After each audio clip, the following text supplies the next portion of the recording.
Hello friends. तो हम आज बात करने वाले हैं दुनिया का सबसे हसीन पत्थर पारस पत्थर के बारे में। ये पत्थर बहुत ही कीमती और बहुत ही ख़ास पत्थर है। ऐसे अफवाह भी है, मतलब कोई सच भी मानता है कि पारस पत्थर को अगर लोहा छू ले या लोहे से पारस पत्थर को छू लिया जाए तो लोहा भी सोना बन जाता है। इसलिए पारस पत्थर का कीमती होना बनता है। भारत के भोपाल में पारस पत्थर अभी मौजूद है, लेकिन ये अभी तक किसी ने नहीं ढूंढ पाया। पहले जो भी पारस पत्थर को ढूंढने जाते थे सभी मतलब कि किसी को नहीं मिलता था पारस पत्थर। लेकिन अभी सभी पारस पत्थर को ढूंढने के लिए तांत्रिक लेके जाते हैं, लेकिन तांत्रिक लेके भी कोई फ़ायदा नहीं है, क्योंकि पारस पत्थर को ढूंढना अभी नामुमकिन है। लेकिन अब टूरिस्टों के लिए पारस पत्थर खोल दिया गया है। मतलब अगर आप सुबह को जाएंगे तो कभी भी उस किले में जा सकते हैं। भोपाल के राजशाही किले में ये पारस पत्थर अभी भी रखा हुआ है, मिट्टी के नीचे दफन है।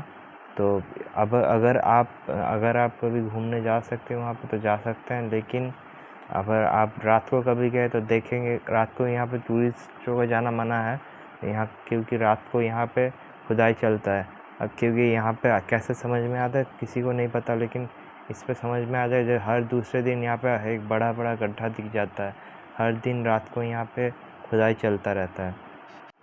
पारस पत्थर पहले भारत के राजा के पास था, क्योंकि अब उसको अगर सभी का लालच के लिए उसे भारत के राजा ने भोपाल के राजशाही किले में दफना दिया, और इसलिए उसके बाद से कभी पारस पत्थर किसी के हाथ में नहीं आया।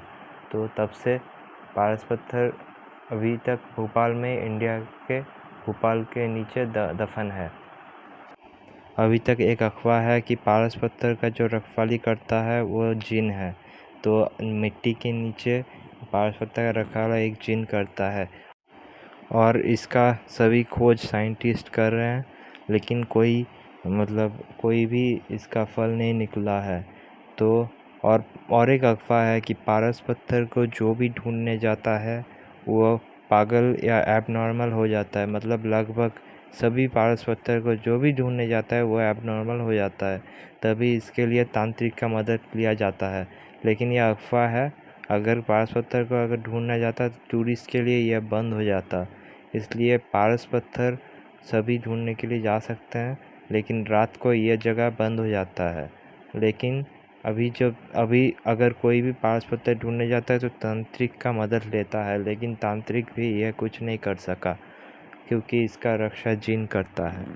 अगर आपको यह फैक्ट या ये जानकारी अच्छी लगी तो चैनल को सब्सक्राइब कर देना। नीचे लाल बटन में क्लिक कर दीजिए तो हमें भी बहुत खुशी होगी। चलिए चलते हैं दूसरे टॉपिक के ऊपर। जब भी दुनिया में सांपों के ऊपर कोई भी वार्तालाप होता है तब दुनिया में सिर्फ कोबरा, ब्लैक माम्बा और पाइथन जैसे ये सब सांपों का ही जिक्र होता है। लेकिन दुनिया में सबसे जहरीला, सबसे खतरनाक और सबसे विनाशक सांप कोई और है। लेकिन इस सांप का भी अस्तित्व है कि नहीं हमें नहीं पता, क्योंकि ये बहुत प्राचीन सांप है और दुनिया में अभी इसको किसी ने नहीं देखा है।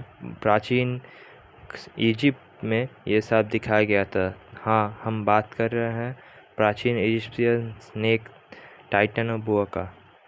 टाइटेनोबुआ दुनिया का सबसे बड़ा और सबसे खतरनाक विनाशक स्नेक है। तो ये दुनिया में इतना जहरीला स्नेक है कि इसके सामने कोबरा, पाइथन, ब्लैक माम्बा कुछ भी नहीं। ये सब इसके सामने बहुत ही छोटे हैं, और इसका टाइटेनोबुआ दुनिया का सबसे बड़ा सांप भी है।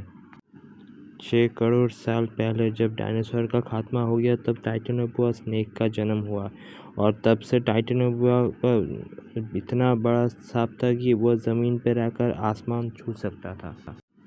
टाइटेनोबुआ स्नेक एनाकोंडा का पूर्वज है। ये स्नेक बहुत ही बड़े होते थे। टाइटेनोबुआ बुआ फैमिली से बिलोंग करते थे। उनका बुआ फैमिली का खासियत है ये आकार में सबसे बड़े होते थे, इसलिए बुआ फैमिली का अभी का नाम है एनाकोंडाज। एनाकोंडा बुआ फैमिली का पूर्वज से आए हैं, और टाइटेनोबुआ ये 50 लाख साल तक राज किए थे इस पृथ्वी पे। टाइटेनोबोआ स्नेक इतना विनाशकारी था कि ये मतलब आप अगर किसी को भी वो देख ले तो एक ही सेकंड में ख़त्म कर देता था। मतलब कोई भी प्राणी उसके सामने नहीं टिकता था। टाइटेनोबोआ स्नेक ने जितने साल तक धरती पर राज किया उस टाइम पीरियड को पैलियोसील टाइम पीरियड कहा जाता है। ये एनाकोंडा के पूर्वज है। मतलब टाइटेनोबोआ स्नेक सिर्फ अमेरिका में ही मिल सकते थे क्योंकि अमेरिका में एनाकोंडा सबसे ज़्यादा मिलते हैं, इसलिए टाइटेनोबोआ स्नेक अमेरिका में सबसे ज़्यादा तब से है।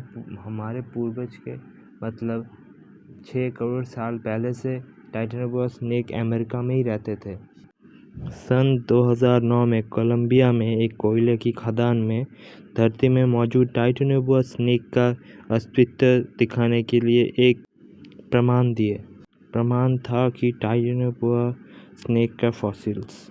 लेकिन सभी को लगा ये एक मगरमच्छ का फॉसिल है, तो सभी ने वही सोच लिया। लेकिन जब इसे जांच किया गया तब पता चला ये एक सांप का फॉसिल है। तब से इसका खोजबीन चालू हुआ और उसके बाद पता चला कि दुनिया का सबसे बड़ा सांप टाइटेनोबोआ स्नेक था।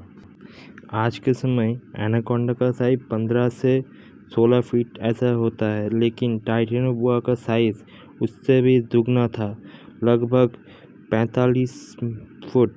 इससे पता चलता है कि टाइटेनोबोआ कितना बड़ा सांप था।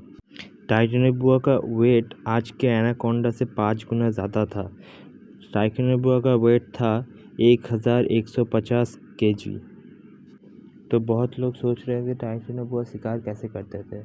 तो एनाकोंडा के पूर्वज टाइटेनोबोआ मतलब बोआ फैमिली, ये लगभग सभी सेम है। तो इनका शिकार करने का तरीका भी सेम है क्योंकि इनके पास जहर नहीं होता, तो बाकी सारे सांपों से ये अलग से शिकार करते हैं। बहुत ही सेपरेट टाइप का शिकार ये लोग करते हैं। तो ये लोग पहले झाड़ियों में या पानी में छुप जाते थे, कोई ऐसे देख ना पाए। उसके बाद जब भी ये शिकार देखते थे तो पहले जबड़े को अपने शिकार के गले में दबोच के फिर पूरा लिपट जाते थे उसके ऊपर। उसके बाद जब तक वो ना दम घुट जाए तब तक वो नहीं छोड़ता था। मतलब अगर टाइटेनोबोआ अगर किसी को भी अगर जकड़ ले तो उसका मतलब हड्डी का चूरमा बन जाएगा। मतलब उसका शिकार करने का तरीका इतना पावरफुल था कि उसका एक मतलब वो जब लिपटता था इतने शिकार के ऊपर तो उसका पावर या फोर्स था 400 psi। मतलब इस पे किसी भी जानवर का हड्डी का मतलब चूरमा बन जाए। मतलब अगर आप डस्ट बोले तो डस्ट भी मतलब ये पूरा मतलब अगर एक कोई बुलडोज़र से आपको कुचल दे एकदम कैसे होगा फुल स्पीड में, तो ऐसे ही टाइटेनोबोआ एक बार जब लिपटता था तब पूरा सभी का हड्डियों का चूरमा बन जाता था। तो एनाकोंडा भी ऐसे ही शिकार करता है। ऐसे आप सभी देखे होंगे एनाकोंडा का शिकार करने का तरीका। जब टाइटेनोबोआ ऐसा करता होगा तो कितना खतरनाक लगता होगा। तो टाइटेनोबोआ इतना बड़ा सांप था तो इसे रहने के लिए इसके लिए सबसे अच्छा जगह पानी ही था। तो ये सबसे इसलिए शिकार करता था सिर्फ पानी में ही। तब क्रोकोडाइल्स, इससे सबसे ज़्यादा शिकार क्रोकोडाइल, बड़े बड़े मछली। पता नहीं ये अगर मेगालोडॉन के साथ कभी फाइट किया है कि शिकार किया है कि नहीं पता नहीं। इन दोनों का अगर शिकार होता तो क्या होता ये बाद में एक वीडियो बनाऊँगा, तो उसके लिए आप लोग वेट कीजिएगा। तो अगर ये टाइटेनोबोआ शिकार जब करता था तब कैसे शिकार करता होगा, ये मतलब जब शिकार करता है तो आपको तो पता है कैसे शिकार करता है, पर ये सबसे ज़्यादा शिकार पानी में रहने वाले जीवों का ही करता था। मतलब पानी में ये अगर सबसे ज़्यादा पानी में ही रहता था तब से ये सबसे ज़्यादा शिकार पानी का मछली। अगर वहाँ का क्रोकोडाइल, तब के क्रोकोडाइल सबसे बड़े बहुत ही बड़े क्रोकोडाइल होते थे। अब जब क्रोकोडाइल दिखता है हम लोगों को जितना बड़ा, उससे 4-5 गुना बड़ा क्रोकोडाइल तब मिलता था। इसलिए आप देखे होंगे बहुत सारे म्यूज़ियम में क्रोकोडाइल्स के फॉसिल्स रखे हुए हैं। दुनिया का सबसे बड़ा क्रोकोडाइल्स सब कुछ रखते हैं, बहुत सारे सांप। ये तो टाइटेनोबोआ इतना बड़ा सांप था, क्रोकोडाइल उससे बहुत ही छोटा था तब। अगर सांप और क्रोकोडाइल का तब झगड़ा होता तो टाइटेनोबोआ ऑब्वियसली टाइटेनोबोआ ही जीतता और वो उसका शिकार करके पूरा निगल जाता था।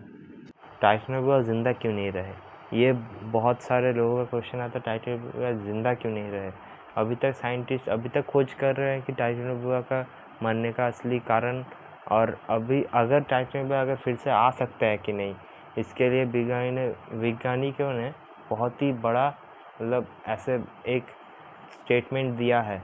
तो हम बात कर रहे हैं इसके बारे में। टाइटैनियम बुआ का सबसे मतलब क्यों नहीं ज़िंदा रहे, इसलिए उसका एक सबसे बड़ा कारण है टेम्परेचर।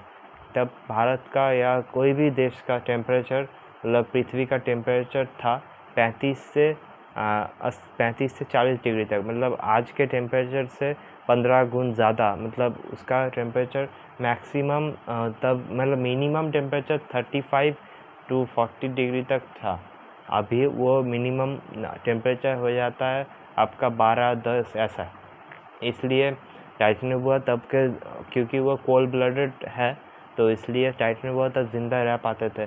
और धीरे धीरे जब टेम्परेचर गिरने लगा तब टाइटैनियम बुआ उसे सहन नहीं कर पाए, और इसलिए उसके साथ ही उसका टाइटैनियम बुआ उस टेम्परेचर के साथ चले गए। मतलब वो अगर फिर से पृथ्वी का टेम्परेचर, क्योंकि अभी ग्लोबल वार्मिंग बहुत ज़्यादा हो रहा है, तो वैज्ञानिकों ने ऐसा कहा है कि अगर पृथ्वी का टेम्परेचर फिर से ऐसा हो गया, क्योंकि अभी ग्लोबल वार्मिंग सबसे ज़्यादा है, तो तब टाइटैनियम बुआ का जन्म फिर से हो सकता है, और ऐसे रेप्टाइल्स बहुत सारे आ सकते हैं।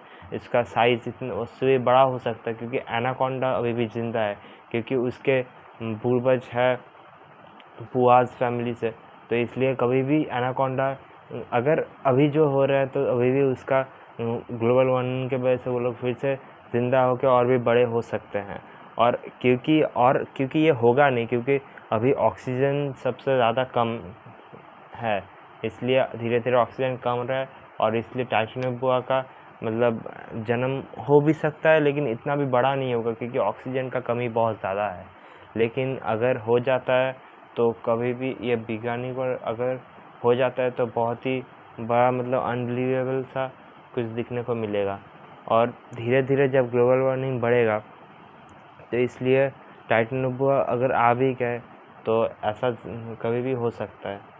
तो चलिए चलते हैं, अभी तक इतना ही, तो मिलता है नेक्स्ट टॉपिक पे।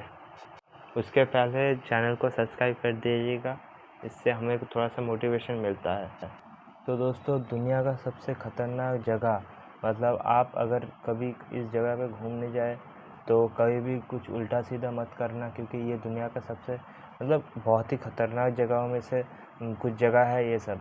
लेकिन अगर आप कभी घूमने जाते हैं इस जगह में, तो मतलब उस देश में कभी घूमने जाते हैं तो कभी भी इस जगह में मत जाना, क्योंकि कभी भी दुर्घटना घट सकता है।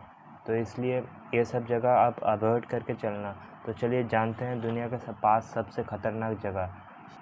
दुनिया का सबसे ख़तरनाक जगहों में से नंबर 5 में आता है इंडोनेशिया का माउंट मेराबी। इंडोनेशिया में मौजूद ये माउंट मेराबी आपका दुनिया में सबसे मतलब बहुत ही ख़तरनाक जगह है। इस जगह पे अगर कोई भी घूमने जाता है, मतलब अगर कोई भी घूमने जाता है, तो इस पे जो माउंट मेराबी है, तो ये कभी भी मतलब ज्वालामुखी ये कभी भी फट सकता है। अगर ये अपने मतलब फॉर्म जो इसे बोलते हैं अपने ऊपर आ गया, तो ये जब भी फटता है मतलब पूरा जगह मतलब आपका 10 किलोमीटर तक पूरा नष्ट कर देता है। तो ये दुनिया में सबसे मतलब ख़तरनाक माउंटेन है, जो मतलब ज्वालामुखी है, जिससे आप इतना ख़तरनाक अगर इंडोनेशिया घूमने जाए तो इसके करीब कभी मत जाना। नंबर 4 में आता है जापान का ब्लडी पॉन्ड। ये पॉन्ड मतलब ये लेक जापान में, मतलब ये लेक इतना ख़तरनाक है, मतलब इस लेक का रंग भी आपका खून के जैसा रंग है, पूरा लाल रंग है। अगर आप जापान में कभी जाए तो जापान के ब्लडी पॉन्ड के तरफ कभी ना जाए, क्योंकि ये जापान का सबसे ख़तरनाक और सबसे मतलब भयंकर जगह में से एक है। ये लेक बहुत ही ख़तरनाक है। इसके अगर आस-पास कभी जाते हैं, तो अगर आप यहाँ पर कभी फिसल गए तो कभी आप उठ नहीं पाएंगे, क्योंकि इसका टेम्परेचर 180 डिग्री तक होता है। अगर आप इसके आसपास भी गए तो आपका मुंह जल जाएगा। आप गर्मी महसूस कर पाएंगे कि ये कितना गर्म लेक है। इसका पानी हर टाइम जलता रहता है कि आप देखेंगे, आप कभी आग के सामने भी जाएंगे तो इतना गर्म नहीं लगेगा, ये पानी इतना गर्म हो जाता है। नंबर 3 में आता है स्नेक आइलैंड। ये स्नेक आइलैंड है ब्राज़ील में। ये ब्राज़ील का एक अलग पोर्शन में ये आइलैंड है। अगर कभी भी कोई भी अगर इस आइलैंड में जाता है तो मतलब कोई इस आइलैंड में जाता ही नहीं है। अगर कोई चला गया तो कभी बाहर नहीं आ सकता, क्योंकि वो जाने के बाद अगर आप जहाँ पे सोते हैं उस बेड में अगर आप सोए तो वहाँ पर ही आपका 10 स्नेक्स रहेगा ही। ऐसा इसका ब्राज़ील का इतना स्नेक है, मतलब ये इतना साफ रहता है यहाँ पे। अगर कोई यहाँ पे अगर कोई भी घूमने गया, मतलब वो पैर देते देते उसके ऊपर 4-5 सांप ऐसे ही चढ़ जाएगा। और यहाँ का स्नेक सबसे ज़्यादा जहरीला होता है, इसलिए ब्राज़ील के स्नेक आइलैंड पे कोई नहीं जा सकता। अगर कोई गया गलती से भी, मतलब उसका मरना तय है। नंबर 2 पे आता है जॉर्जिया का ओक फेनिको। ओक फेनिको ये जगह का नाम है क्योंकि यहाँ पे एक ऐसा तरह का कीटनाशक, मतलब ऐसा एक पेड़ रहता है, मतलब ये पेड़ कुछ अलग, मतलब अगर आप कोई भी यहाँ पे कोई रहता, पहले बहुत जन रहते थे लेकिन यहाँ से सभी चले गए, क्योंकि पहले यहाँ पे सभी ने घर बनाया था, उसने घर शिफ्ट कर लिया, सभी चले गए क्योंकि यहाँ के धीरे धीरे जितना भी जगह था वो दलदल बन गया और एक पेड़ ने पूरा जंगल या पूरा लैंड को ढक दिया। अगर कोई भी यहाँ पे जाता है तो वो मर जाता है, क्योंकि यहाँ से कोई बाहर नहीं आ सकता। यहाँ पे एक ही किस लिए, क्योंकि यहाँ पे तरह तरह के जानवर हैं, क्योंकि यहाँ के जो भी जानवर हैं सभी बहुत जहरीले होते हैं। यहाँ पे सबसे ज़्यादा मिलते हैं आपके जहरीले मेंढक, स्नेक्स, मगरमच्छ, ये सब, और जहरीले बहुत सारे कीड़े मकोड़े बहुत सारे मिलते हैं। यहाँ पर कोई भी चीज़ मतलब बिना जहर के नहीं है, मतलब अगर आप यहाँ पे चले गए तो मतलब जहर के बिना आप कभी आ नहीं सकते। तो जॉर्जिया का ओक फेनिको सबसे ख़तरनाक जगह में से एक है, तो इसलिए कभी यहाँ पे मत जाइए, क्योंकि ये जगह मतलब आप समझ भी नहीं पाओगे। बहुत अच्छा जगह लगेगा लेकिन इस जगह में कभी पैर मत रखना, क्योंकि अगर आप यहाँ पे पैर रख दिए तो आपका मरना तय है। नंबर 1 में आता है जापान का ओहुकी गाहोरो। मतलब ये जगह बहुत ही ख़तरनाकों में से एक है। आपको मैं कुछ तस्वीर दिखाता हूँ, इस जगह को देख के आप समझ जाओगे। मतलब ये पता नहीं इस जगह में क्या है, मतलब कोई भी अगर यहाँ पे जाता है तो वो ऐसे ही मर जाता है। मतलब क्या, मतलब हॉन्टेड प्लेस में से एक मतलब ये जगह है। मतलब पता नहीं ये अखबार है कि नहीं, पता नहीं क्या है। मतलब अगर कोई बहुत सारे अगर लोग यहाँ पे गए भी है, लेकिन यहाँ पे मैक्सिमम क्या, मतलब कोई भी बाहर नहीं आ सकता यहाँ से।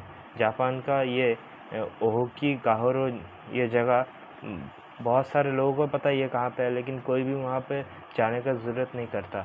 इसलिए कभी भी जापान के ओहोकी गाहोरो में मत जाइए, क्योंकि जापान में बहुत सारा ऐसा जगह है कि यहाँ ओहोकी गाहोरो वगैरह बहुत सारी जगह है, जैसे कि ब्लडी पॉट तो आपको बोला हमारे लिस्ट में ही था, और भी बहुत सारी जगह है जो हॉन्टेड प्लेस में जाना जाता है। क्योंकि ये जगह सबसे ख़तरनाक जगह है, यहाँ पे कभी मत जाना, और यहाँ से अलर्ट रहिए। और बाकी सारे जो भी आपको नाम बोला वो सब आप नोट कर लीजिए, क्योंकि आप कभी भी घूमने गए तो इन सब जगहों में कभी मत जाना, क्योंकि हम नहीं चाहते आपको कोई भी दुविधा हो या कोई भी परेशानी में आप पड़े।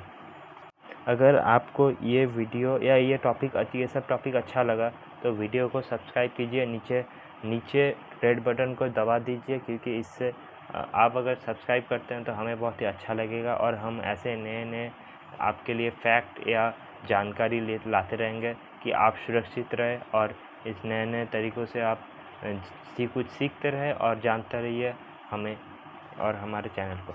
तो सब्सक्राइब कर दीजिए। तो दोस्तों, तो आपको तो पता ही होगा दुनिया में बहुत सारे लोग झूठ बोलते हैं, लेकिन आज ये टॉपिक सिर्फ झूठ बोलने के लिए नहीं है। ये टॉपिक है दुनिया में बहुत सारे ऐसे बात है जो झूठी ये बात है, लेकिन इससे झूठ बोला गया ये ऐसा नहीं है। ऐसा है कि आपको तो पता है कि आइंस्टाइन दुनिया का सबसे मतलब इंजीनियर्स में से साइंटिस्ट में से सबसे बड़ा साइंटिस्ट है, और बहुत ही ज्ञान उसके पास है। लेकिन आपको ये पता है कि आइंस्टाइन भी स्कूल में फ़ेल हो गए थे मैथ्स में।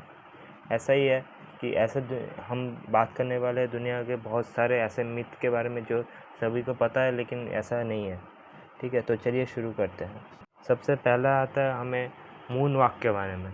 तो सबसे पहले आपका किसका नाम आया मून वॉक करते हुए, तो हमें कमेंट कीजिए, हम आपको बताएंगे कि ये सबसे इसका मेन टॉपिक क्या है। तो सबसे पहले मून वॉक आता है, क्योंकि मून वॉक सभी को पहले ही पता चला कि इसे माइकल जैक्सन ने किया है। सभी आप भी सोचे होंगे माइकल जैक्सन, मून वॉक कोई भी बोलता है सभी को याद आता है माइकल जैक्सन का, लेकिन ऐसा नहीं है। अगर माइकल जैक्सन इसे सबसे पहले परफॉर्म नहीं किया था। सबसे पहले इसे परफॉर्म किया था कैस्पर कैंडिडेट केली जैक्सन ने। तो इसे जब उसने परफॉर्म किया था 1970 में, तब माइकल जैक्सन उससे इसने सीखा था। माइकल जैक्सन ने सीखा था केली जैक्सन से, ठीक है। तब से माइकल जैक्सन इसे परफॉर्म कर रहा है, लेकिन माइकल जैक्सन सबसे अच्छा परफॉर्म करता है मून वॉक, ये अच्छा बात, ये अलग बात है। लेकिन सबसे पहले परफॉर्म इसने ऐसे किया था, लेकिन इससे भी पहले और एक आदमी ने परफॉर्म किया था, मार्शल मैथ्यू ने। और इन सबसे पहले एक आदमी ने परफॉर्म किया था, वो एक ये था डांसर था, मतलब वो एक मतलब बड़ा डांसर नहीं, सिर्फ एक छोटा सा डांसर था। उसने मून वॉक सबसे पहले परफॉर्म किया था बिल बेली। सबसे पहले बिल, इसका नाम है बिल बेली, ठीक है। तो हम ऐसे अब हम बोल नहीं सकते कि सबसे पहले किसने परफॉर्म किया था, इसलिए हमें ऐसा बोलना पड़ेगा सबसे पहले इसने परफॉर्म किया था, क्योंकि अभी तक इसके पहले किसी को दिखाया नहीं कि उसने भी होगा, किसी से सीखा होगा, लेकिन हम ऐसा बता नहीं सकते। इसे बताना मुश्किल है सबसे पहले परफॉर्म किसने किया था, लेकिन माइकल जैक्सन ने इसे सीखा था कैस्पर कैंडिडेट केली जैक्सन से।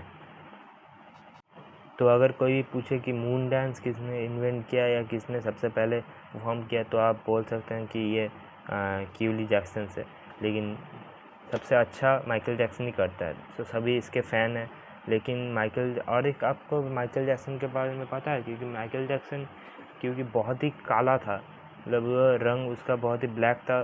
तो आपने देखा होगा उसका मुंह मतलब फेस कैसा, मतलब बहुत ही ब्राइट दिखता है, लेकिन माइकल जैक्सन बहुत ही काला था और उसका फेस बहुत ही ख़राब था। उसके पापा उसे पसंद नहीं करते थे, इसलिए माइकल जैक्सन ने अपने फेस में बहुत सारे प्लास्टिक सर्जरी किए हैं। मतलब उसके बाद इतना पैसा, सब पूरा पैसा वह अपने प्लास्टिक सर्जरी में ही लगा दिया। और माइकल जैक्सन में मौत किस लिए हुआ ये तो आपको सबको पता नहीं होगा, इसके लिए मैं अलग एक वीडियो लाऊंगा।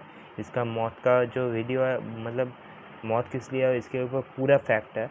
एक मतलब ऐसा बहुत सारे लोगों के साथ होता है, मतलब बहुत सारे लोग होता है, अगर कोई ज़्यादा करता है वो तो उसके लिए भी होता है, लेकिन ये बहुत बढ़िया एक फैक्ट है ये।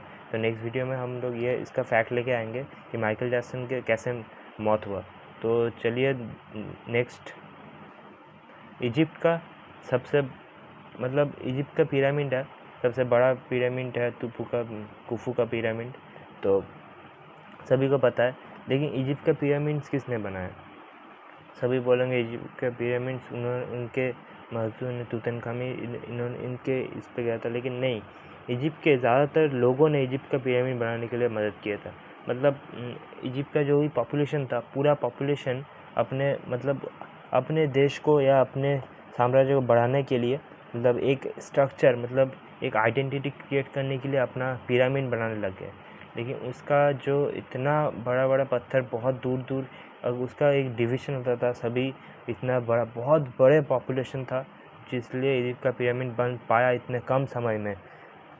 20 सालों में सिर्फ बना दिया इसका पिरामिड। मतलब अगर इजिप्ट में इतना ज़्यादा पॉपुलेशन था, पूरा पॉपुलेशन आ गया एक इजिप्ट का पिरामिड बनाने, इसलिए अभी इजिप्ट का पिरामिड अभी इतना परफेक्ट और इतना परफेक्ट बना है, इतना डिज़ाइन, और इसका जो शेप है ऐसे, उन्होंने ऐसे डिज़ाइन कैसे किया? मतलब वहाँ इजिप्ट का पॉपुलेशन, मतलब जितने भी मज़दूर से लेके सभी बड़े बड़े घर के, मतलब सभी का सपोर्ट लेके उन्होंने ऐसा एक स्ट्रक्चर बनाया कि पिरामिड बन सके और उसको अपना मतलब अपने साम्राज्य को बढ़ा सके। इजिप्ट का राजा का इसके बात नहीं है, उसका पॉपुलेशन के वजह से इतना ज़्यादा पॉपुलेशन था इजिप्ट का कि पूरा पॉपुलेशन उठ के खड़ा हुआ उसका अपना एक पिरामिड बनाने के लिए। इसलिए इजिप्ट का पिरामिड इतना ज़्यादा फेमस और ये इतना ज़्यादा परफेक्ट बना है। और क्योंकि इजिप्ट का पिरामिड उनके पॉपुलेशन ने बनाया है, तो इजिप्ट का पिरामिड इतना परफेक्ट बन सका क्योंकि उसका पॉपुलेशन में जितने समझदार इंसान थे या कोई भी कि सभी ने मदद किया एक पिरामिड बनाने की, इसलिए ये क्या पिरामिड इतना जल्दी और इतना अच्छे से बन सका, क्योंकि अभी तक वो टिका हुआ है। नेक्स्ट है कार्बन डेटिंग। कार्बन डेटिंग ऐसा एक चीज़ है कि आप ये एक मशीन बोल सकते हैं कि ये ऐसा मशीन, या आप एक तरीका भी बोल सकते हैं, क्योंकि इसे एक साइंटिस्ट ने, जिसने भी, मुझे नाम याद नहीं, लेकिन जिसने भी इन्वेंट किया उसे नोबेल पुरस्कार मिला था, ठीक है। तो उसने जब इसे क्रिएट किया तब से इसका मेन इसका काम है, मतलब कोई भी पुराना चीज़, ठीक है, अगर कोई भी पुराना चीज़ आपको मिले तो उसका ये पूरा मतलब कौन सा टाइम का चीज़ है, कौन सा टाइम ये कितना, मतलब इसका एज कितना है चीज़ का। अगर आपको ये सोना मिला या कोई भी पत्थर मिला तो ये उसका एज बता सकता है, लेकिन आपको ये भी बता दूं, लेकिन ये एक्यूरेट एज नहीं बता पाएगा, क्योंकि अगर एक अमेरिका में और एक इंडिया में या कोई और उधर, मतलब एक ईस्ट में और एक वेस्ट में हुआ एक जगह, तो उसका मतलब ये उसका टेम्परेचर या उसके वेदर के ऊपर डिपेंड करता है पूरा सिस्टम। इसका कार्बन डेटिंग, ये पूरा सिस्टम, इसका पूरा सिस्टम डिपेंड करता है उसके वेदर के ऊपर। अगर ये एज उसका इजिप्ट में, अगर इजिप्ट में एक बना और एक अगर बर्फ़ के जगह में बड़ा और एक रेगिस्तान में, तो इसका अलग अलग साइड इफ़ेक्ट होगा, मतलब अलग अलग जगह है, अलग अलग ये प्लेस है। तो इसलिए आपका ये टाइमिंग ये तभी बहुत ही एक्यूरेट नहीं बता पाएगा, इसलिए आपको कार्बन डेटिंग के लिए अलग अलग बनाया गया है। इसलिए इसको जिसने बनाया था उसके लिए उसे नोबेल पुरस्कार मिला है, लेकिन इसके बाद इसके लिए अलग अलग कार्बन डेटिंग अलग अलग जगह के लिए अलग अलग बनाया गया है, क्योंकि इस जगह के लिए जो जगह बना है उस जगह के लिए वही जगह बेस्ट है। तो इसलिए अगर कोई भी चीज़ उस जगह मिले तो उसी जगह में उसका जो कार्बन डेटिंग मशीन है उसे वहाँ पर ही काम करेगा, उसके अलग जगह कहीं पे लेके जाओ वो काम नहीं करेगा, क्योंकि अगर एक्यूरेट नहीं बता सकता। अगर आप इजिप्ट का कोई भी चीज़ लेके इंडिया में आके टेस्ट करोगे तो वो नहीं बताएगा, इंडिया का कोई चीज़ इजिप्ट में जाके टेस्ट करोगे तो ऐसा नहीं होता, ठीक है, इंडिया में टेस्ट करना पड़ता है। इसलिए आप कोई भी, अगर आपको कोई चीज़ मिले तो अगर आपको पुराना कोई चीज़ मिले तो उसका एज जानने के लिए आप टेस्ट करा सकते हैं कार्बन डेटिंग ये मशीन से। तो नेक्स्ट है चाइना गेट। सभी को लगता है चाइना गेट स्पेस से दिखता है, लेकिन ऐसा नहीं है। अगर आप कभी स्पेस में तो आप कभी जा नहीं पाओगे ऐसे, लेकिन अगर आप कभी स्पेस में से या कोई भी तस्वीर देखोगे तो हमारे एटमॉस्फेयर के बाहर से कोई भी चाइना गेट को नहीं देख सकता, क्योंकि वो इतना भी बड़ा नहीं है, मतलब इतना भी बड़ा नहीं है कि वो स्पेस से दिख जाए, क्योंकि वो मून से कभी नहीं दिखता चाइना गेट, ठीक है। तो अगर आप कभी भी अगर फ़ोटो देखें आप तो इसमें आप स्पेस से कभी चाइना गेट को देख नहीं सकते। तो ऐसे भी चाइना गेट ऐसे नकली माल है, ऐसे ही चलेगा, क्योंकि अगर नासा ने भी कहा है कि, मतलब नकली नहीं कहा, मतलब नासा ने भी कहा है कि स्पेस से कोई चाइना गेट को कभी नहीं दिखाई देता, क्योंकि चाइना गेट इतना भी बड़ा नहीं है कि वो दिख जाए, क्योंकि आपका जो उसका बॉटम टू हाइट है वो सिर्फ 20 फीट है, ठीक है। तो इसलिए चाइना गेट उतना भी बड़ा नहीं है, और उसका 21,000 फीट लंबा है, वो अलग बात है, लेकिन लंबे से तो नहीं होता, उसका तो चौड़ाई भी होना चाहिए ना। इसलिए चाइना गेट कोई बाहर से इतना भी स्पेस से नहीं दिखता। और आपको तो पता ही है कि चाइना कितना, मतलब नहीं बोलना, इतना भी बुराई करना इतना भी अच्छा नहीं होता, ये तो बोलेगा, चाइना भी आके बोलेगा बुराई कर रहा है हम लोगों का। तो इसलिए चलिए नेक्स्ट टॉपिक में। तो दोस्तों चलिए नेक्स्ट वीडियो की तरफ, नेक्स्ट टॉपिक में। तो ऐसा एक अगवा था कि सिगरेट, तो सिगरेट जान के लिए, मतलब सेहत के लिए हानिकारक है, ये तो सभी को पता है, लेकिन अमेरिका में पहले जब सिगरेट बेचा होता था तब सभी बोलते थे कि सिगरेट सेहत के लिए बहुत ही अच्छा है और इससे टेंशन भी जाता है, और ये डॉक्टर्स बोलते हैं ये दांतों के लिए बहुत अच्छा है, मतलब सेहत के लिए भी अच्छा है, डॉक्टर्स आइडेंटिफाई करते हैं, मतलब ऐसा बोल के वो सिगरेट बेचा करते थे। और तब जब ये ऐसा बोल के बेचा करते थे और सभी जब जानने लगे इससे टेंशन भी जाता है, तब इसका मतलब अमेरिका का पूरा 45% लोग इसे पीने लग गए। इसलिए मतलब सिगरेट जान के लिए हानिकारक है, यह तब उनको बताया गया कि सिगरेट जान के लिए बहुत ही अच्छा है, मतलब सेहत के लिए बहुत ही अच्छा है, और इससे माइंड फ्रेश होता है, अच्छा लगता है। तो तब से ये इतना एडिक्ट हो गए वो लोग कि पीते लगे। लेकिन जब उन्हें पता चला कि सिगरेट इतना हानिकारक है कि आप भगवान अगर चाहे तो कभी भी बुला सकता है आप सिगरेट अगर पिए तो उसके जान के डर से उसे छोड़ना पड़ा। लेकिन अमेरिका में तब 7 करोड़ लोग सिगरेट के एडिक्ट हो चुके थे, लेकिन वो अब बहुत कम आए। लेकिन अभी भी कम नहीं है सिगरेट पीने वाले लोग, अभी भी बहुत सारे मिल जाएंगे आपको, इतना सिगरेट पीते हैं। लेकिन ऐसा अब इंडिया में चल रहा है। इसे जानते हुए भी इंडिया अभी तक ऐसे बहुत सारे लोग, बहुत के मैक्सिमम लोग हैं जो सिगरेट पीते हैं। तो देखिए, सिगरेट छोड़ दीजिए, क्योंकि आप लोगों के लिए बहुत ही अच्छा है और आपका सेहत भी बहुत ही अच्छा रहेगा। तो ऐसे वीडियो के लिए हमें लाइक, फॉलो और कमेंट कर दीजिए, और प्लीज़ सब्सक्राइब कर देना, क्योंकि ऐसे ही आप लोगों के सपोर्ट से हम लोग अच्छे अच्छे वीडियोज़, आप जानकारी आप तक पहुंचा सकते हैं। क्योंकि आप अगर सपोर्ट करेंगे तो हम भी आगे बढ़ पाएंगे। तो इसके बाद मेरा दोस्त इसे कंटिन्यू करेगा, तो आप लोगों के पास और ज़्यादा बेहतरीन और अच्छा मतलब वीडियो और जानकारी आप तक पहुंचाएगा। तो चलिए, मेरे दोस्त के पास वो अभी कंटिन्यू करेगा इस वीडियो को। दोस्तों, आप सभी लोगों तो कीड़े मकोड़ों को देखा ही होगा। कीड़े मकोड़ों से ज़्यादातर इंसान भी डरते हैं, क्योंकि उससे उसके अंदर जो पॉइजन होता है उससे इंसान की जान भी जा सकती है। सिर्फ यही नहीं, बहुत सारे ऐसे इंसेक्ट्स भी है जो घर में पाए जाते हैं, जिनसे इचिंग भी होती है और उससे इचिंग से रैशेस भी निकलता है, उनसे उनकी जान भी जा सकती है। तो दोस्तों, आज का हमारा टॉपिक इसी बारे में है, top 10 dangerous bugs. Number 10, giant bug. दोस्तों, ये जायंट बग इतना ज़्यादा जहरीला होता है कि ये इतना एक छोटे से छोटे जीव से लेकर एक इंसान की जान ले सकता है, क्योंकि इसमें एक ऐसा पॉइजन होता है जिसमें अगर आपके शरीर में चला जाए तो उससे आपकी जान भी जा सकती है। और पहले तो आपका फीवर आएगा, उस फीवर के बाद आपको धीरे धीरे वॉमिट फील होगा, उसके बाद आपका टेम्परेचर धीरे धीरे लो होता जाएगा, उसके बाद आपकी जान चली जाएगी। दोस्तों, ये बग तो दिखने में बहुत ही सिंपल दिखता है, एकदम आम कोई इंसेक्ट्स की तरह, मतलब एक कॉकरोच की तरह। ये अपने अंडों को अपने बैग में, मतलब कैंगरू जैसे अपने बच्चे को पॉकेट में बिठा के ले जाता है, वैसे ही ये अपने अपने बच्चे अंडे को अपने पॉकेट में अंदर, मतलब अपने बैग जैसे शरीर में चमड़ी के अंदर घुसा के घूमता है। और ये बहुत ही जहरीले होते हैं। अगर गलती से आप इनके अंडे को छेड़ खाने दो, या फिर आप इसके इलाके जाके इसके अंडे के साथ कुछ कर दे, तो अगर गलती से भी फिर गुस्से में आके ये आपको बाइट कर देते हैं तो आपका जान भी जा सकती है।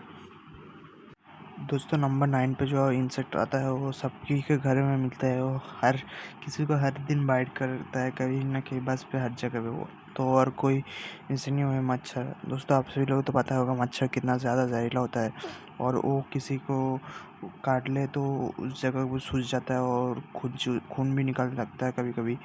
तो वो बहुत सारे रोग भी फैलाता है, जैसे डेंगू हो गया, मलेरिया हो गया, चिकनगुनिया, वैसे ही एक्सेट्रा रोग फैलाता है वैसे ही।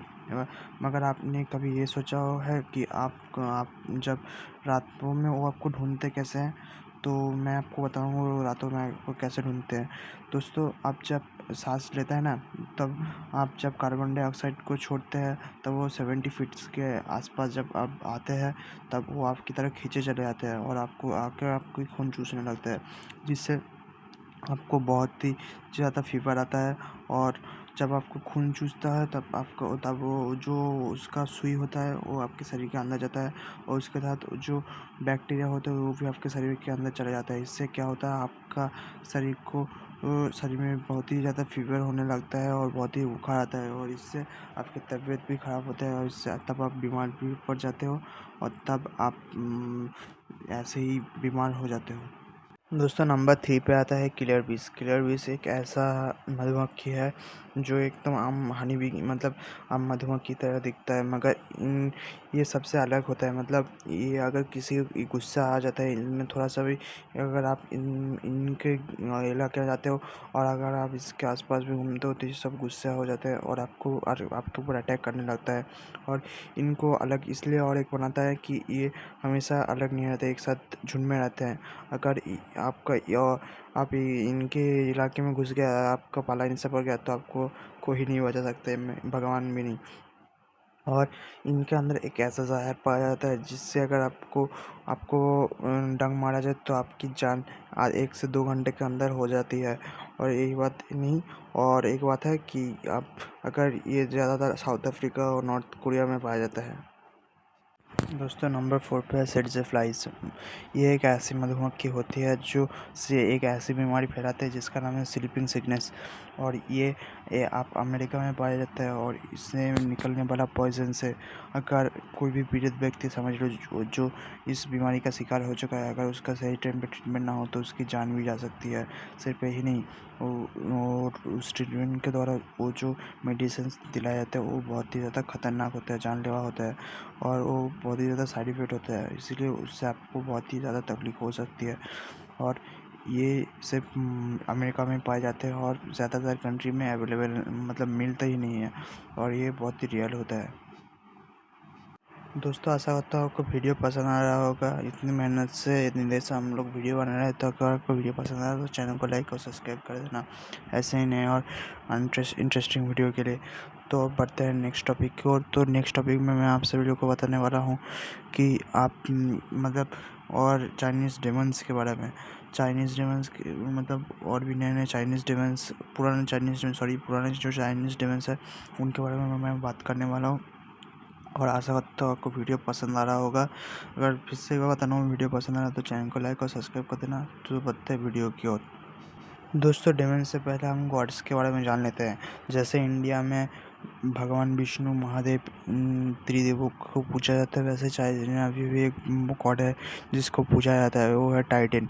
टाइटन एक ऐसा गॉड है जो चाइना में, जैसे हमारे यहाँ पे महादेव दिवाली पूजते हैं, वैसे चाइना में टाइटन का एक उत्सव होता है जो सेरेमनी बोलते हैं, उससे मनाया जाता है, जो बहुत ही धूमधाम से होता है। दोस्तों अब मैं आपको बताने वाला हूँ चाइनीज़ के टॉप 3 डेमन्स। पहला है या गुगाई, और दूसरा है सुपर नेशनल चाइनीज़ क्रिएचर, और तीसरा है डेमन ऑफ किंग। ये तीनों सबसे चाइना के खतरनाक क्रिएचर है जो प्राचीन काल से चाइना में सभी डरते आ रहे हैं इन क्रिएचर के डर से। और ये इनमें से सबसे खतरनाक है यागुगाई।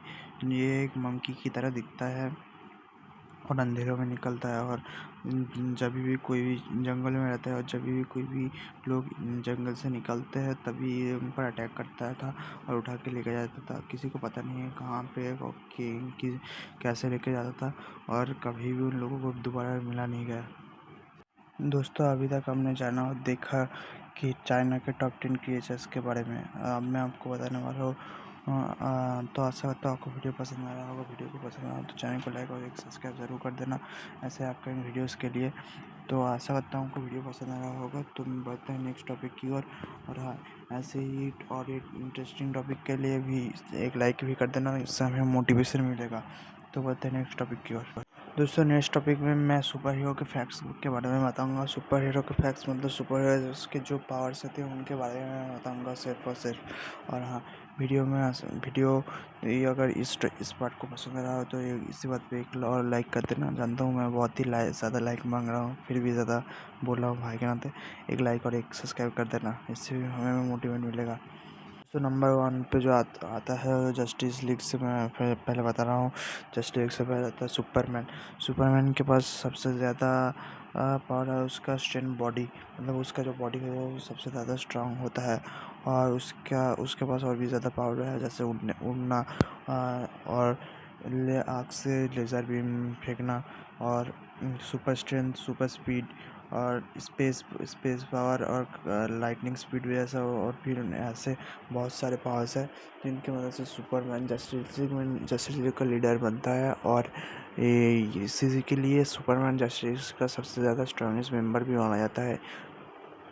दोस्तों नंबर 2 पे जो आता है वो है वंडर वुमन। वंडर वुमन इनको कौन नहीं जानता होगा, उसका हर एक मूवी और सीरीज़ भी आ चुका है।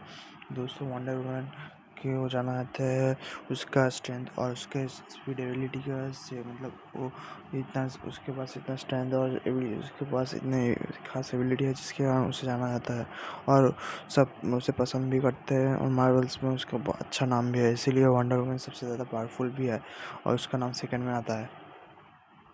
नंबर 4 पे जो आता है वो है ग्रीन लैंटर्न।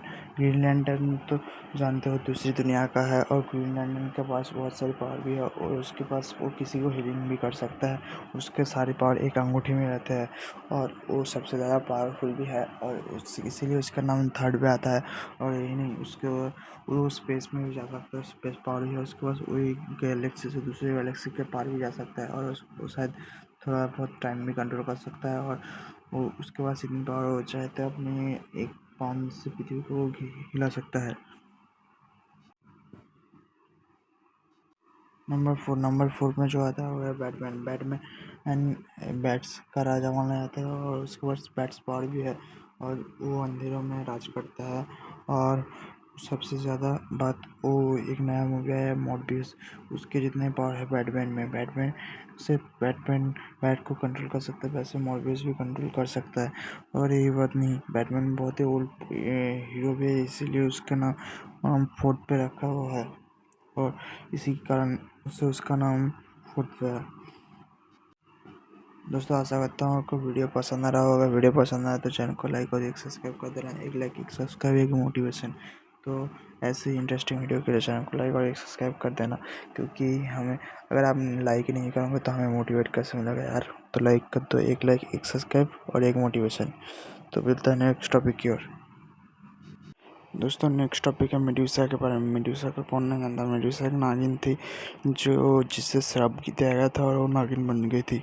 सिर्फ ही नहीं, उससे बहुत लोग डरते भी है कि वो पहले बहुत ही ज़्यादा खूबसूरत औरत हुआ करती थी, और उसे एक श्राप दिया गया था कि उसने, क्योंकि उसे श्राप इसलिए मिला था कि उसने कहा था कि वो कभी भी शादी नहीं करेगी, और वो कभी किसी मर्द को टच तक नहीं करेगी। मगर समुद्र के राजा ने उसके साथ ज़बरदस्ती करने की कोशिश की, और जब उसने ज़बरदस्ती किया तब जिस भगवान की वो पूजा करते थे उसी भगवान ने गुस्से में आकर उसे श्राप दे दिया था कि तुम अब कभी भी खूबसूरत नहीं होगी और हमेशा नागिन बन के रहोगी।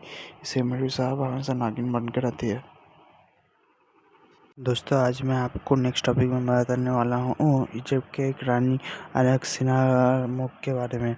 अलेक्सिनामोर एक ऐसी रानी थी जिसका स्टैचू भी मिस्र पे लगा हुआ है, मतलब इजिप्ट पे लगा हुआ है, और उसे आज तक कौन नहीं जानता। उसको जानने का एक बहुत बड़ा रीज़न है उसके अच्छे कामों के लिए, उसकी अच्छाइयों के लिए नहीं, उसका नाजायज़ संबंध के लिए, मतलब उसके साथ बहुत ही नाजायज़ मर्दों के साथ रिश्ता था, इसीलिए उसे जाना जाता है। और यही नहीं, वो जैसे मिस्र का विकास बढ़ रहा था वैसे ही उसका जन्म हुआ था। दोस्तों मिस्र के इस राज परिवार का, मतलब अलेक्सांडर के परिवार को किसी अच्छे कामों के लिए आया और फिर राजवंश के लिए था, इसलिए नहीं जाना जाता था। इसलिए जाना जाता था क्योंकि ये बहुत ही घिनौने काम करते थे। लड़कियों की, मतलब यहाँ के राजा लड़कियों की इज्जतों पर हाथ डालते थे, इसीलिए इसे जाना जाता है। सभी बात नहीं, अलेक्सांडर भी अपने पिता के साथ नाजायज रिश्ता रखती थी, इसीलिए इसे जाना जाता है। दोस्तों अलेक्सांडर के पिता का नाम अखनातन था, जो मिस्र के राजा थे। और यह अखनातन भी उतना ही बुरा था जितना अलेक्सांडर था।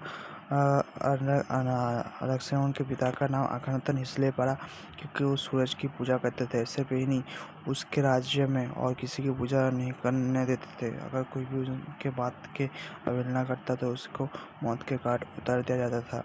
और सिर्फ यही बात नहीं, अखनातन का नाम सूरज की वजह से पड़ा। सूरज को आतंक का स्वरूप मानते थे और सूरज से डरते भी थे, इसीलिए उसका नाम अखनातन पड़ा।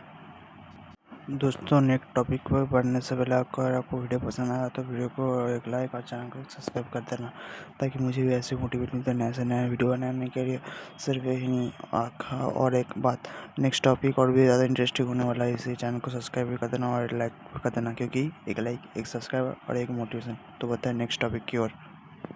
दोस्तों इस टॉपिक के अंदर मैं आपको बताने जा रहा हूँ दुनिया के 5 सबसे खतरनाक पौराणिक जीवों के बारे में, जिन्हें जानकर आपका दिमाग चकरा जाएगा और आपका होश उड़ जाएंगे। तो वीडियो को देखते रहो। नंबर 1 पे आता है सेतियर। ये आधा बकरी और आधा इंसान होता था, मतलब इसका पैर इंसानों और बकरी की मिल थे, और बॉडी इंसान जैसा था, और सर में सर भी इंसान जैसा था, मगर इसके सर में सींग उगते थे। और ये जितना भी दूर हो ये बहुत ही आसानी से उस दूरी को पार कर सकते थे। सिर्फ यही नहीं, ये बहुत ही अच्छा पहाड़ों में चढ़ भी सकते थे। नंबर 2 में है बाबा योगा। बाबा योगा एक बूढ़ी औरत थी जो जंगलों में एक छोटे से कूड़े घर में रहती थी। बाबा योगा को लोग दानवों की बूढ़ी माँ मानती थी और इसे भी दानवों से बहुत डरते भी थे। इसीलिए बाबा यागा बहुत ही ज़्यादा खतरनाक थी और वो एक झाड़ू में उड़ती थी। बाबा यागा हमेशा बच्चों का शिकार करती थी, या फिर जो जंगल में कोई भी नाविक या फिर कोई भी लोग जंगल में उसके घर के आसपास से निकलते थे तो उनको वो शिकार भी कर लेती थी। और उसका घर वो कोई आम घर नहीं था, उसके घर जो थे उसके पैर भी थे वो मुर्गे की तरह थे, जो कहीं पे भी चल भी सकते थे और कहीं पे दौड़ भी सकते थे। नंबर 3 पे आता है जो है मिनोचर। मिनोचर इंसान की तरह शरीर था और सर जो था वो बैल की तरह था। मिनोचर काफ़ी गुस्सैल स्वभाव के होते थे और कहा जाता था कि इनको जन्म दिया गया था इंसानों ने, और ये किसी को भी मारने से डरते नहीं थे। और कहा जाता है कि ये किसी को कोई भी इसे कंट्रोल भी नहीं कर सकता था। नंबर 4 पे आता है हबीब्स। हबीब एक ऐसा इंसान था जो बोने की तरह छोटा था और ये किसी से भी मिलते जुलते दिखते, मतलब इससे बाहरी लोग भी कोई भी मिल नहीं सकता था। ये सिर्फ अपने तक ही रहते थे। ये इनसे सिर्फ कुछ जादूगर ही मिल सकते थे जो इन्हें बहुत ही ज़्यादा इंटरटेनमेंट करते थे। अगर इन्हें कोई खुश कर दे तो ये अपने जादू से जो कुछ भी मांगते थे वो उसे दे देते थे। नंबर 5 पे जो है वो है Dover Demon. Dover Demon America का एक ऐसा दानव है जिनका खौफ आज भी अमेरिका के इंसानों के बीच में मौजूद है। ये दिखने में कई भी तरह एलियन की तरह थे। तो ये बहुत ही पुराना दानव है जो अमेरिका के इंसानों में आज भी डर मौजूद है। तो यही था आज ये इस टॉपिक के बारे में। तो आशा करता हूँ आपको वीडियो पसंद आया होगा। वीडियो पसंद आया तो चैनल को लाइक और एक सब्सक्राइब कर देना। एक लाइक, एक सब्सक्राइब और एक मोटिवेशन। तो बढ़ते हैं नेक्स्ट टॉपिक की ओर। तो दोस्तों नेक्स्ट टॉपिक में भी मैं आपको दानवों के बारे में बताऊंगा, मगर एक तरह उससे भी थोड़े ज़्यादा खतरनाक होंगे। तो वीडियो में अंत तक बने रहना और वीडियो को पसंद आए तो चैनल को लाइक और एक सब्सक्राइब भी कर देना। नंबर 5 पे है सर्पिरस। सर्पिरस का जिक्र किया गया था ग्रीक के पौराणिक कहानियों में। कहा जाता है कि सर्पिरस पुराने समय में नर्क में दरवाजे की रक्षा करता था, क्योंकि उसमें से शैतान बाहर ना आ सके। कहा जाता है कि सर्पिरस को अगर कोई भी गुस्सा आ जाता है तो सर्पिरस की पूरी पृथ्वी को भी तबाह कर सकता था। सर्पिरस को शांत करने का सिर्फ एक ही तरीका था, संगीत। अगर उसके सामने कोई अच्छी सी संगीत बजा दिया जाए तो शांत हो जाता था। नंबर 4 पे आता है वह है हिपोग्रिक। हिपोग्रिक एक ऐसा पक्षी था जो पुराना ग्रीक और पुरानी कहानियों में इजिप्ट में सुनाया गया है। हिपोग्रिक एक घोड़े की तरह दिखता था और सर चील की तरह था, और उसके पंख भी थे जो उड़ सकता था, जो आपको हैरी पॉटर मूवीज़ में दिखाए गए होंगे जिनमें आपने देखा था हिपोग्रिक को। कहा जाता है कहानियों में कि हिपोक्री एक खजाने के पुराने ज़माने में रक्षा करते थे। अगर आप उसके आसपास मतलब खजाना को लेने जाते तो आपको खजाना दे देते थे, मगर उसके बदले में वो आपसे कुछ सवाल पूछते थे, मतलब पहेलियाँ सवाल पूछते थे। अगर आपने उन पहेलियों का ठीक जवाब दे दिया तो आपको खजाना दे देते थे, जो बहुत ही अच्छी बात थी। मगर आप एक बुरी बात जो है, अगर आप उस जवाब का मतलब उस सवाल का जवाब नहीं दे पाते थे तो वो आपकी जान ले जाता था, जो बहुत ही बुरी बात है। सी सरपेंट पुरानी ग्रीक कहानी में मतलब एक पुरानी कहानी है, उसका एक हिस्सा है। तो सी सरपेंट पुराने समय में जब जहाज नाविक से दूसरे शहर से एक शहर में व्यापार करने जाते थे तब सरपेंट आक्रमण करता था। ये एक काफ़ी समुद्री ड्रैगन की तरह दिखता है और इसकी आंखें अंधेरों में चमकती थी, और ये जहाज नाविक के ऊपर अटैक करते थे, और ये जो भी इनके रास्ते में आ जाता था तो वो उनका शिकार भी कर लेते थे। नंबर 4 पे आता है फिनिक्स केचर। फिनिक्स केचर एक ऐसा पक्षी था जिसका शरीर तो औरत जैसा था और सर भी औरत जैसी थी, मगर जो बॉडी था वो था एक शेर जैसा था, और उसके पंख भी थे। और ये इजिप्ट के कहानियों में इसका जिक्र दर्ज है, और ये बहुत ही खतरनाक होते थे, और जिनको भी ये मिल जाता था उसका समझ लो उसका आखिरी दिन होता था। दोस्तों अगला टॉपिक ये है कि अगर आप किसी दलदल में फंस जाते हो तो आप निकलोगे कैसे बाहर। वीडियो में आगे बढ़ने से पहले अगर आपको वीडियो थोड़ा सा भी पसंद है तो चैनल को लाइक और एक सब्सक्राइब कर देना, क्योंकि एक लाइक और एक सब्सक्राइब एक मोटिवेशन कर दो यार, मोटिवेट मिलता है। तो आप पलते हैं वीडियो की ओर। दोस्तों दलदल से निकलना तो बहुत ही मुश्किल होता है, आप सभी लोगों को पता है, मगर दलदल से निकलने के लिए ये बहुत ही शांत होना पड़ता है। मगर जब समझ लिए आप किसी दलदल में फंस गए, किसी एडवेंचर ट्रिप पे गए हो, या किसी जगह घूमने गए हो, या फिर किसी ग्रुप के साथ घूमने गए हो, समझ लिए आप ग्रुप से किसी कारण से अलग हो गए और तभी आप जंगल में किसी दलदल में फंस गए। इसी वहाँ पे आपको टेंशन होता है तो भाई कैसे निकलूँ दलदल से, कैसे निकलूँ, दिमाग काम करना बंद कर देता है। मगर दोस्तों उस टाइम पे आपको शांत होना पड़ेगा, बिल्कुल शांत होना पड़ेगा। बॉडी को ज़्यादा हिलाएगा मत नहीं, और ना ही ज़्यादा हलचल करेगा। इससे क्या होगा, बॉडी जितना हिलेगा आप उतने ही अंदर चले जाओगे, दलदल में धंसते चलोगे। ज़्यादातर दलदल ज़्यादा गहरा नहीं होता और ज़्यादा तेज़ी से आपको अंदर भी नहीं डालता, मगर ज़्यादातर दलदल आपको अंदर डाल देता है और आप अंदर ही चले जाते हो। तो उस समय क्या करना, दिमाग को पूरा शांत करना और देखना कि आसपास कोई पेड़ वगैरह, कोई टहनी वगैरह है कि अगर टहनी वगैरह है तो टहनी को हो सके तो आपका बॉडी पार्ट मतलब आपका टी शर्ट वगैरह कुछ करके उसको छीड़ फाड़ के एक रस्सी की तरह बांध के ऊपर अटका के आप निकल सकते हो। या फिर आप कोई सुनसान जगह पे हो समझो, तो फिर अगर आपके समझो अगर आप कोई एडवेंचर पे जा रहे हो ना, तो आपके साथ एक स्टिक हमेशा रहना है। क्या, क्योंकि मैं आपको बता रहा हूँ उसका कारण यही है कि अगर आप कोई भी एडवेंचर ट्रिप पे अगर जा रहे हो तो उसके लिए अगर आप स्टिक पे किसी रेगिस्तान में दलदल पे फंस गए हो तो उसके साथ एक रस्सी को बांध देना। उसके बाद हो जाए तो दूर जाके फेंक देना, किसी ना किसी जगह पे अटक तो जाएगा ही। उसके बाद आप उसके सहायता से निकल सकते हो। दोस्तों नेक्स्ट टॉपिक में बढ़ने से पहले अगर आपको वीडियो पसंद आया तो वीडियो को लाइक और चैनल को एक सब्सक्राइब कर देना। तो मिलते बढ़ते हैं नेक्स्ट टॉपिक की ओर। और हाँ, एक सब्सक्राइब एक लाइक एक मोटिवेशन, ये बात हमेशा याद रखना। तो बढ़ते हैं नेक्स्ट टॉपिक की ओर। तो दोस्तों अगला टॉपिक है दुनिया का सबसे माइंड कंट्रोलिंग जानवर, मतलब ऐसे 5 जानवरों के बारे में बताऊंगा जो जानवर माइंड कंट्रोल कर सकते हैं, मतलब आपके दिमाग को कंट्रोल कर सकते हैं। तो बढ़ते हैं टॉपिक की ओर। दोस्तों आपको पता है क्या मधुमक्खी भी माइंड कंट्रोल कर सकते हैं? मैं आपको बताता हूँ कैसा कंट्रोल करते हैं। दोस्तों मधुमक्खी जब अंडे देती है तो कॉकरोच के बिल में अंडे छोड़ देती है। रीज़न मैं बताता हूँ। रीज़न इसलिए, जो समझिए मधुमक्खी जब कॉकरोच में बिल में अंडे देने जाती है तब मधुमक्खी कॉकरोच को एक डंक मार देती है। इससे क्या होता है, मधुमक्खी कॉकरोच को तरफ अट्रैक्ट होती है, कॉकरोच मधुमक्खी की तरफ अट्रैक्ट होती है। इससे दोनों की रिश्ता समझदारी बढ़ता है, और इससे मधुमक्खी के साथ में जो कोई काम वगैरह आ गया तो वो जाती है और काम करके वापस आ जाती है, और तब समझो ये तो हमारी कंट्रोलिंग ही है। कैटरपिलर, दोस्तों आपको पता है क्या कैटरपिलर को माइंड कंट्रोल कर सकता है? दोस्तों कैटरपिलर को खाने के लिए कुछ खाने की ज़रूरत, मतलब जीने के लिए कुछ खाने की ज़रूरत पड़ती होगी, और दूसरों का खाना बनने के लिए भी बचना पड़ता होगा। इसलिए चींटियों की मदद लेती है। चींटियों को ये माइंड कंट्रोल कर सकती है, मतलब चींटी अपने अंदर से एक ऐसा रेस छूटती है जिससे चींटी इसके कंट्रोल में आ जाती है और इसके लिए खाना वगैरह सब दी जाती है। इसी तरह से कैटरपिलर एक माइंड कंट्रोल कर सकता है। ब्रैकोनेड ओविस्वार्प, ये एक ऐसे मधुमक्खी है जो कैटरपिलर के ऊपर अंडे देती है।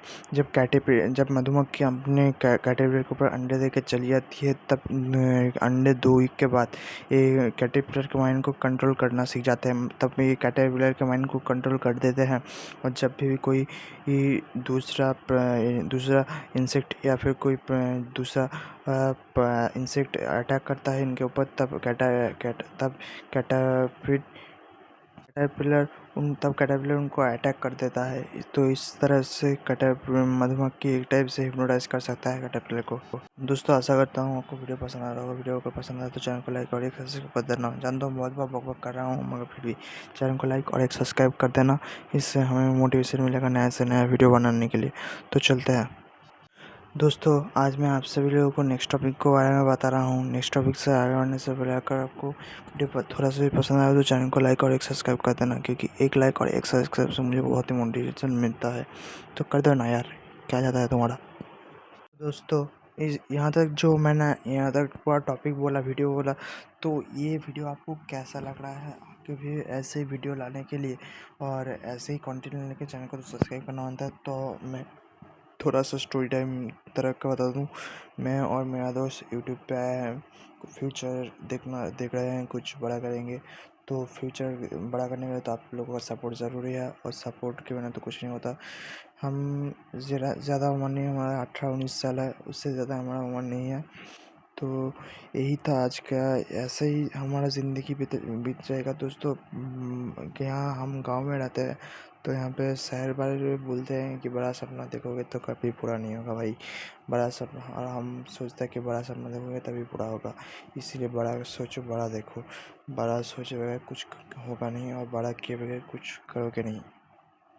तो दोस्तों, मैं हमेशा यही बोलता हूँ, बड़ा सोचने के लिए बड़ा करना पड़ता है, बड़ा करने के लिए बड़ा सोचना पड़ता है। तो यही हमारा लाइफ है, आगे भी चलता रहा है और चलता जाएगा। मैं और मेरा दोस्त, मेरा नाम है अंशु और मेरे दोस्त का नाम है मानस। और वीडियो पूरा पूरा 1 घंटा कैसे बीत जाएगा पता भी नहीं चलेगा यार। पूरा 1 घंटा बीत रहा है। तो हमारा यूट्यूब पे आने का मकसद ये है। और हाँ, हमने बहुत सारे चैनल्स भी खोले, कोई भी ग्रो नहीं किया। आशा करता हूँ ये चैनल ग्रो हो जाए तो अच्छा बात है। और यही है ज़िंदगी का हालचाल वगैरह वगैरह। क्या बोलो आप भाई, ज़िंदगी तो कॉलेज लाइफ के बाद कुछ तो करना पड़ेगा। घर में भी प्रेशर है, जॉब करो, तो कुछ तो करना पड़ेगा। इसीलिए फैक्ट, ये हमने फैक्ट का चैनल खोला है, मतलब ऑल ऑफ यूनिवर्सल जोन बोला है। इसीलिए मेरा एक ही बेस्ट फ्रेंड है पूरी लाइफ में, और कोई नहीं है। यही दोस्त है मेरा, मानस करके, वही दोस्त है। तो दोस्तों, कमेंट कीजिएगा कि आपको कैसा वीडियो पसंद है। उसी तरफ से हम भी अपना डेवलपमेंट करेंगे, ताकि आगे फ्यूचर में आपको ऐसे वीडियो प्रोवाइड कर सके और नए तरह का इंटरेस्टिंग कंटेंट आप सभी लोगों को दे सके, ताकि आप सभी लोगों को भी इंजॉय आए और हमें भी थोड़ा सा खुशी मिले। यही है वीडियो का असली मतलब यूट्यूब फैमिली क्या होता है। यूट्यूब फैमिली एक फैमिली होती है ना, जो ये जितनी बड़ी होगी उतना आपका ही अच्छा होगा, उतना आपको सपोर्ट मिलेगा, आपको प्यार मिलेगा, उतनी आपको रिस्पेक्ट मिलेगी। और यहीं से यूट्यूबर की एक जर्नी शुरू होती है। पहले में तो यूट्यूब में कोई भी उसे सपोर्ट नहीं करता, मगर धीरे धीरे यूट्यूब में आदत पड़ जाएगी। इसीलिए आप भी अगर नया यूट्यूबर है तो कभी भी डिमोटिवेट मत होना, किसी भी हालत में डिमोटिवेट मत होना, क्योंकि आप जितना मेहनत करेंगे आपको सक्सेस मिलती जाएंगी। इसलिए कभी भी डिमोटिवेट मत होया करो। जितना आप मेहनत करेंगे उतना ही आपको सपोर्ट मिलेगा, उतना ही आपका लाइफ का फ्यूचर भी अच्छा होगा। इसलिए कभी भी डिमोटिवेट मत होना। और दोस्तों, यही था आज का वीडियो। और हाँ, एक और बात चलाने से पहले, मैं अपना अंशु मंडल और मानस का नाम है मानस प्रामाणिक। तो दोस्तों, वीडियो तो पूरा मैंने बहुत सारा फैक्ट का वीडियो बनाया है अभी तक, मतलब शॉर्ट्स के वीडियो बनाया, आप जाकर उसको चेक करना।